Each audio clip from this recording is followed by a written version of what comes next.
Hi everybody, it is Friday. Remember when that meant something?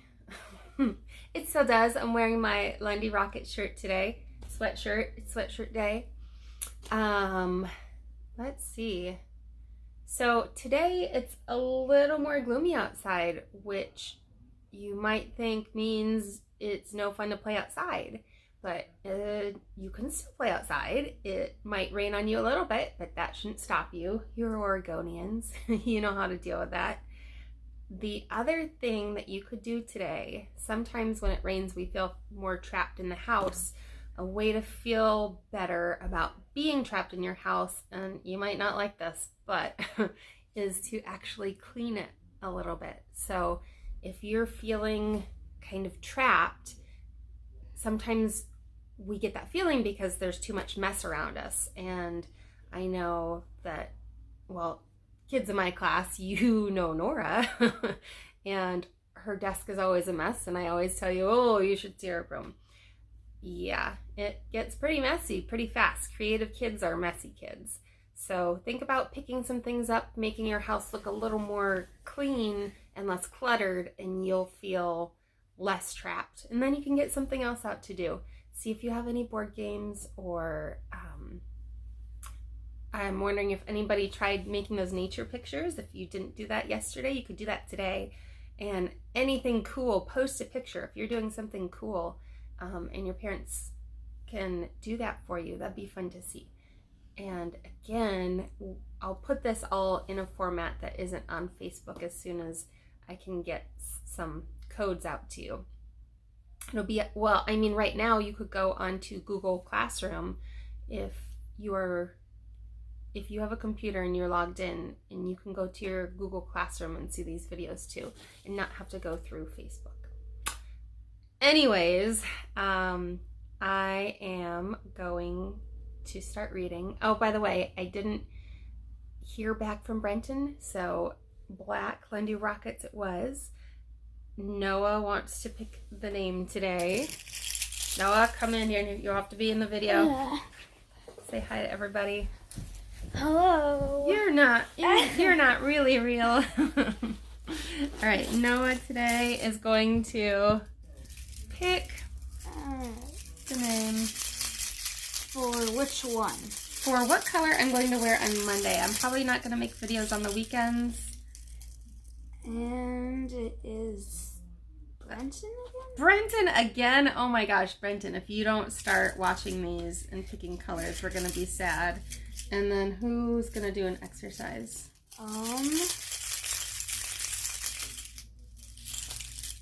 Wes. Oh my gosh. Okay, 2 days in a row. Noah, what's going on here? Deja vu. Wesley, you're doing a lot of exercises. Everyone should do these exercises, but especially Wesley. What is Wesley going to do? I can just hear you in my head right now, Wesley. 5 sit-ups. 5 sit-ups. Okay, Wesley, 5 sit-ups. Let's go. And for the rest of you, remember to do those flows that we did every morning. That's a great way to stretch your body. Definitely move that body and stretch it. There's probably, you're doing more sitting than you normally do. And so do those flows that we do. Do your child's pose, to your cobra, to your downward dog, and breathe through it. Remember to breathe. Okay, sorry, that was a lot of talking. The One and Only Ivan by Katherine Applegate. This chapter is very short. See what I mean by these short chapters? Sometimes you don't need something long to say something powerful. Sorry. I'm sorry I called those children slimy chimps. My mother would be ashamed of me. Next chapter is called Julia. Like the Spit Pebble children, Julia is a child, but that, after all, is not her fault. While her father, George, cleans them all each night, Julia sits by my domain. She could sit anywhere she wants, by the carousel, in the empty food court, on the bleachers coated in sawdust. But I'm not bragging when I say that she chooses to sit with me. I think it's because we both love to draw. Sarah, Julia's mother, used to help clean them all, but when she got sick and grew pale, but when she got sick and grew pale and stooped, Sarah stopped coming. Every night, Julia offers to help George, and every night he says firmly, "Homework, Julia. The floors will just get dirty again." Homework, I have discovered, involves a sharp pencil and thick books and long size. I enjoy chewing pencils, and I'm sure I would excel at homework. Sometimes Julia dozes off, and sometimes she reads her books, but mostly she draws pictures and talks about her day. I don't know why people talk to me, but they often do. Perhaps it's because they think I can't understand them. Or perhaps it's because I can't talk back. Julia likes science and art. She doesn't like Lila Burpee, who teases her because her clothes are old, and she does like Deshaun Williams, who teases her too, but in a nice way, and she would like to be a famous artist when she grows up. Sometimes Julia draws me. I'm an elegant fellow in her pictures, with my silver back gleaming like moon on moss. I never look angry the way I do in the fading billboard by the highway. I always look a bit sad, though. Drawing Bob. I love Julia's pictures of Bob. She draws him flying across the page, a blur of feet and fur. She draws him motionless, peeking out from behind a trash can or a soft hill of my belly. Sometimes in her drawings, Julia gives Bob wings or a lion's mane. Once she gave him a tortoise shell. Oh, that reminds me. I think that a great thing to do today is to draw. I always tell you kids, draw me as some animal or as a snake or anything weird you want. My challenge to you is to draw an animal that is mixed with another animal. Put two animals together or more. Make a creative animal, or make the creative animal me. Given some curly, crazy hair. Glasses. Back to the book. Julia and I just think alike is all. But the best thing she ever gave him wasn't a drawing. Julia gave Bob his name. For a long time, no one knew what to call Bob. Now and then, a mall worker would try to approach him with a tidbit. "Here, doggy," they'd call, holding out the French fry. "Come on, Pooch," they'd say. "How about a little piece of sandwich?" But he would always vanish into the shadows before anyone could get too close. One afternoon, Julia decided to draw a little dog curled up in the corner of my domain. First, she watched him for a long time, chewing on her thumbnail. I could tell that she was looking at him the way the artist looks at the world when she's trying to understand it. Finally, Finally, she grabbed her pencil and set to work. When she was finished, she held up the page. There he was, the tiny, big-eared dog. He was smart and cunning, but his gaze was wistful. Under the picture, there were 3 bold, confident marks, circled in black. I was pretty certain it was a word, even though I couldn't read it. Julia's father peered over her shoulder. "That's him exactly," he said, nodding. He pointed to the circled marks. "I didn't realize his name was Bob," he said. "Me neither," said Julia. She smiled. "I had to draw him first." Bob and Julia. Well, there's a nice picture of Julia. Bob. I don't know if you saw Bob, how small he is at her feet. I didn't notice it at first either. You kids noticed everything though, so you probably did. Bob and Julia. Bob will not let humans touch him. He says their scent upsets his digestion, but every now and then I see him sitting at Julia's feet. Her fingers move gently just behind his right ear. Mac. Usually Mac leaves after the last show, but tonight he's in his office working late. When he's done, he stops by my domain and stares at me for a long time while he drinks from a brown bottle. George joins him, broom in hand, and Max says the things he always says. How about that game last night? And business has been slow, but it'll get better, you'll see. And don't forget to empty the trash. Matt glances over at the picture Julia's drawing. What are you making? He asks. It's for my mom, Julia says. It's a flying dog. She holds up her drawing, eyeing it critically. She likes airplanes and dogs. Mac murmurs, sounding unconvinced. He looks at George. How's the wife doing anyway? About the same, George says. She has good days and bad days. Yeah, don't we all, Max says. Max starts to leave and pauses. He reaches into his pocket, pulls out a crumpled green bill, and presses it into George's hand. Here, Max says with a shrug. Buy the kids some more crayons.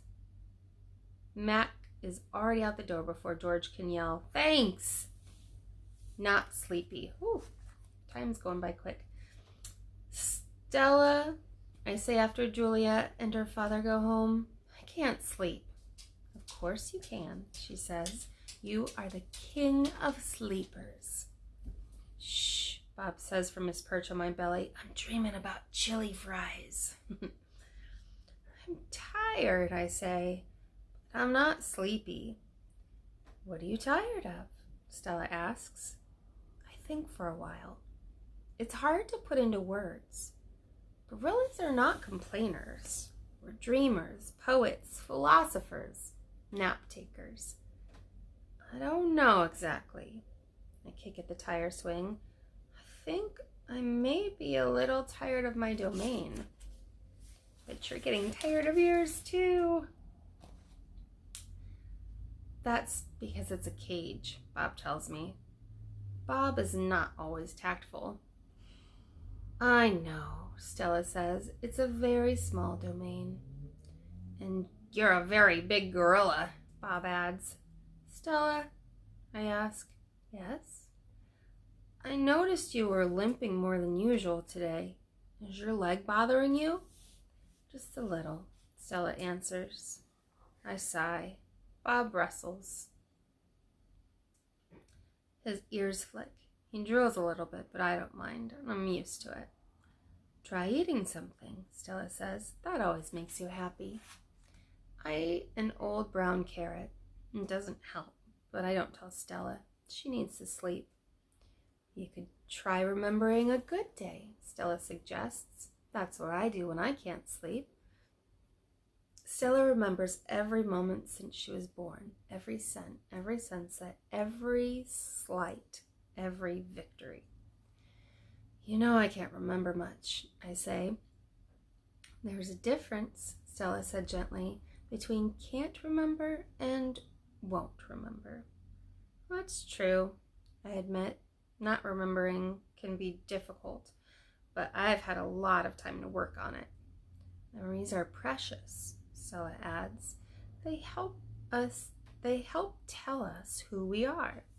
Try remembering all your keepers. You always liked Carl, the one with the harmonica.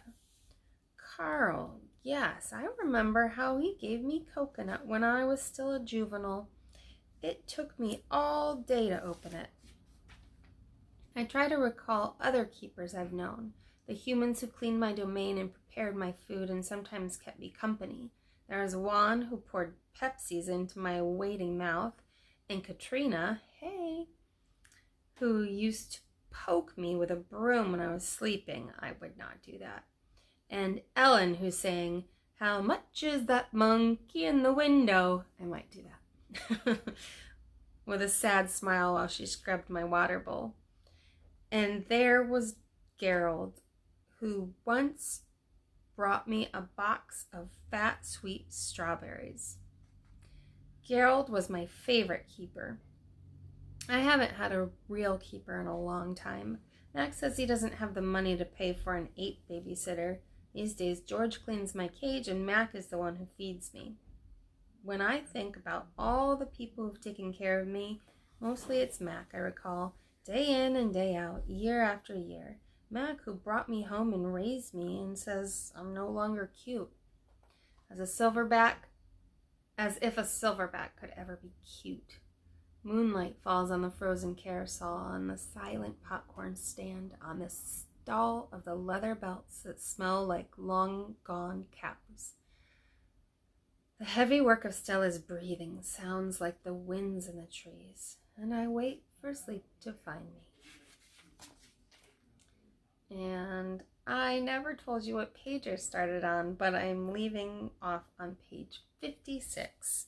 Sorry about that if you were looking for the page number. I hope you all have a great weekend. Remember, try to tidy something. I'm looking at a gigantic pile of Nora's cursive. She took it out of the staple and to put it in order. If you'll notice, it's not alphabetical. That's because some of the shapes are the same, so they start you off kind of a certain way. So it was intentionally out of order, but that's okay if you want to put it in alphabetical order. That is something to do, and why not? But it's a mess, so I think she will end up cleaning that and find something just to tidy. See how you feel. Maybe just the corner of your room, or maybe clear the table off and scrub it. You might feel better. And even though it's cloudy, go get out for a little walk, at least 10 minutes, 5 minutes, something. Just moving your body. I always like to add those scientifically proven, something about just your gait and walking one foot after the other does something for your brain. It's really, really helpful for your mind and your body, and it's scientifically proven. I don't have a source to cite for you right now, but I'll work on that. All right. Love you. I will talk to you next time, and be kind to yourself and kind to your families.